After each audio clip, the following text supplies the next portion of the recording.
నీ తల వెంట్రుకలు లెక్కించి ఉన్నాడు. He has counted your hair upon your head. నీ తల మీద ఉన్న ఆ యొక్క వెంట్రుకలను ఆయన ఎరిగినవాడు. నీవు తల్లి గర్భంలో పిండము కాకముందే, చూలాలి గర్భంలో ఎముకల నిర్మాణం కాకముందే నా యేసు నిన్ను ఎరిగినవాడు. He knew you right from the birth. నువ్వు పుట్టక ముందే, ఆకాశం భూమి పునాది వేయబడక ముందే నా యేసు నిన్ను ఎరిగాడు. హల్లెలూయా. అందుకోసమే ఈ యొక్క రాత్రి వేళ నీ ఇంటి ముందు చక్కని వాక్యం చెప్పటానికి దేవుడు మాకు అవకాశం ఇచ్చాడు. ఎందుకు దేవుడు నిన్ను ఎరిగాడు? Why the Lord wanted to know about you? దేవుడు నీ విషయంలో ఎందుకు ఆలోచన చేస్తున్నాడంటే ఇర్మియా గ్రంథం 29:11 వచనంలో ఒక మాట రాయబడి ఉంటారు. మీ ఎడల ఆయనకున్న ఆలోచనలు, మీ ఎడల ఆయనకున్న ఉద్దేశాలు, మీ ఎడల ఆయనకున్న తలపులు సమాధానకరమైనవి, అవి సంతోషకరమైనవి, అవి క్షేమకరమైనవి. నిన్ను దీవించాలని, ఆశీర్వదించాలని, నీ చరిత్రను మార్చాలని యేసుని ఎరిగి ఉన్నాడు. ఆయన నిన్ను తెలుసుకోవడంలో గొప్ప ఆశ్చర్యం. దేవుని బిడ్డలారా, నువ్వు ఎన్నో పార్టీ జెండాలు మోసావు. కమ్యూనిస్టుల జెండా మోసావు, తెలుగుదేశం జెండా మోసావు, కాంగ్రెస్ జెండా మోసావు, తెలంగాణ జెండా కూడా మోసావు. కానీ ఆ జెండా నాయకులకి నీ పేరు తెలవదు, ఆ జెండా నాయకులకి నీ గురించి తెలియదు. నువ్వు ఎలక్షన్ అప్పుడు చూస్తారు, తర్వాత మళ్ళీ ఎలక్షన్ అప్పుడు కలుస్తారు.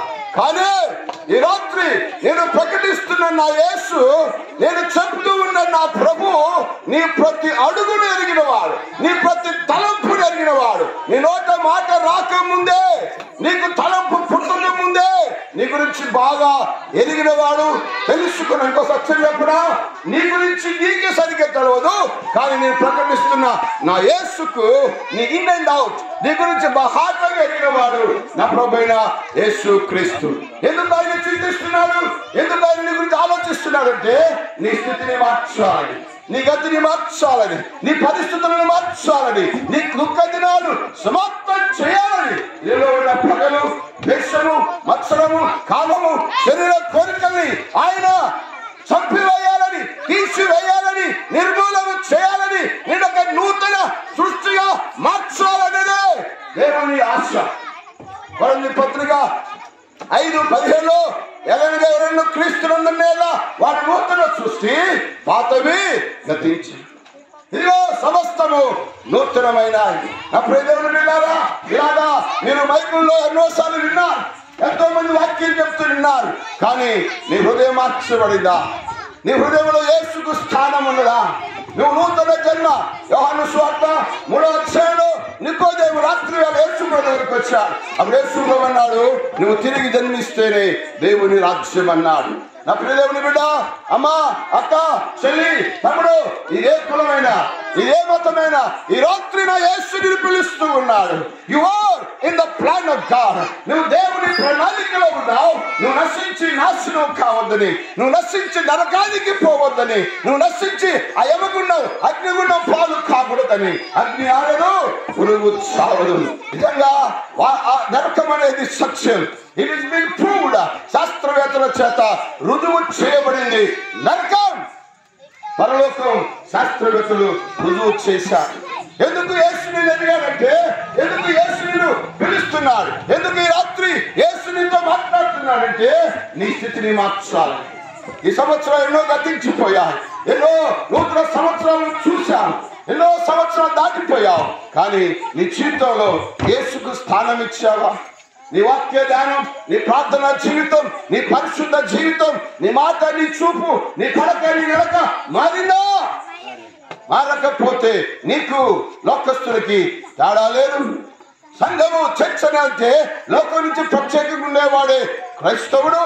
లోకంతో జీవిస్తూ, లోక పాపాల్లో జీవిస్తూ, లోకంతో రాజీ పడుతూ, తాగేవాంతో తాగటం, కొట్లాడేవాంతో కొట్లాడటం, దొంగతో దొంగతనం, వ్యభిచారంతో వ్యభిచారం చేస్తూ కూడా హల్లెలూయా స్తుతిమయం అంటే అక్కడ దేవుడు ఉండడు, అక్కడ దేవుడు ఉండడు. ఆయనలో చీకటి ఎంత మాత్రం లేదు. అది బైబిల్ స్పష్టంగా చెబుతుంది. యోహాను 8:12 అంటాడు, లోకానికి నేను వెలుగై ఉన్నాను, నన్ను వెంబడించువాడు చీకటిలో నడవడు. He never walk in the darkness. నీవు చీకటిలో నడుస్తూ దేవుళ్ళో ఉన్నావు అనుకుంటే అది భ్రమ. నిన్ను మోసం చేసుకుంటున్నావు, నిన్ను నష్టం చేసుకుంటున్నావు. నీ జీవితానికి నువ్వే ఒకరోజు ఉత్తరవాదిగా దేవుని సముఖంలో ఆయన సింహాసనం మీద నిలబడాలి. ఎందుకంటే బైబిల్ చెబుతుంది, హెబ్రీ 4:13 ఒక మాట రాయబడింది, మనం ఎవరికి లెక్క అప్పగించవలను. బాగా వినండి, మనం ఎవరికి లెక్క అప్పగించవలను ఆ దేవుని కన్నులకు సమస్తమును పేటగా కనబడుతూ ఉంది. నీ జీవితం నువ్వు అనుకుని జీవిస్తున్నావు. 20 ఏళ్ళు వచ్చాయి, నేను అమ్మ నాన్న మాట ఎందుకు తినాలి? నాకు పెళ్ళిడు వచ్చింది, మీరు చేయకపోతే నా ఇష్టం అనుకుంటున్నాను. నా సంపాదన నాది, నా జీవితం నాది, నా డబ్బు నాది, నా బలగం నాది, నా బలము నాదే. దేవుని బిడ్డ, నువ్వు ఈ లోకంలోకి కొంత కాలానికి వచ్చావు. ఈ లోకాన్ని విడిస్తే ఒకరోజు మనమందరము దేవుని సింహాసనం ఎదుట నిలబడాలి. క్రైస్తవ జీవితం, మానవ జీవితం ఆశ్రమాసి ఆటల పాట కాదండి. ఇది అకౌంటబుల్ లైఫ్. దేవుడు నిన్ను నన్ను ఒకరోజు లెక్క అడుగుతాడు. బైబిల్ చెప్తుంది, ఇవన్నీ వరుసగా నీ ఎదుట పెట్టి నిన్ను గద్దించినప్పుడు నా సముఖం నుంచి తప్పించేవాడు ఎవడూ లేడని. దేవుని బిడ్డలారా, ఆలోచించేయండి. యేసు అందరినీ ఎరిగినవాడు. నీ సమస్య ఏదైనా కావచ్చు, నీ సంఘం ఏదైనా కావచ్చు, నీ సిద్ధాంతం ఏదైనా కావచ్చు, కానీ యేసుకు నీకు సంబంధం ఉందా? Do you have a personal relationship with the living God? సజీవుడైన యేసుతో నీకు వ్యక్తిగత సంబంధం ఉందా? ఆయన నిన్ను ఎరిగాడా? ఆయన నిన్ను పేరు పెట్టి పిలిచాడా? ఆయనతో నీతో ఆయన వ్యక్తిగతంగా సంబంధం కలిగి ఉన్నావా? రక్షించబడ్డావా? నీ పాపములో ఒప్పుకున్నావా? యేసయ్యా, నేను పాపినయ్యా, యేసయ్యా నేను ఒక కూలిగానని, నేను ఒక అబద్ధికుని, నేను ఒక మోసగానని నీ గుండెలు పగిలేటట్టుగా ఎప్పుడైనా ఏడ్చావా? ఎప్పుడైనా ప్రభు పాదాల దగ్గర పడి నన్ను కరుణించవా యేసయ్యని ఆయన పాదాల ముందు పెట్టుకున్నావా? పైన భక్తి మనకు ఎలాంటి క్షేమకరం కాదు. సమయం గతించిపోతుంది.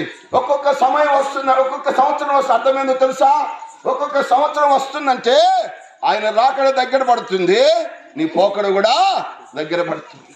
సంవత్సరం గతిస్తుండగా ఆయన కార్యాన్ని నూతన పరచమని భక్తుడు హబక్కూకు ఎందుకన్నాడంటే, ఒక్క సంవత్సరం నువ్వు నీ ఆయుష్ ముందుకెళ్ళిపోతున్నావు, నీ ఆయుష్ ముందుకెళ్ళిపోతున్నావు, నీ మరణానికి నువ్వు సమీపంగా వెళ్తూ ఉన్నావు.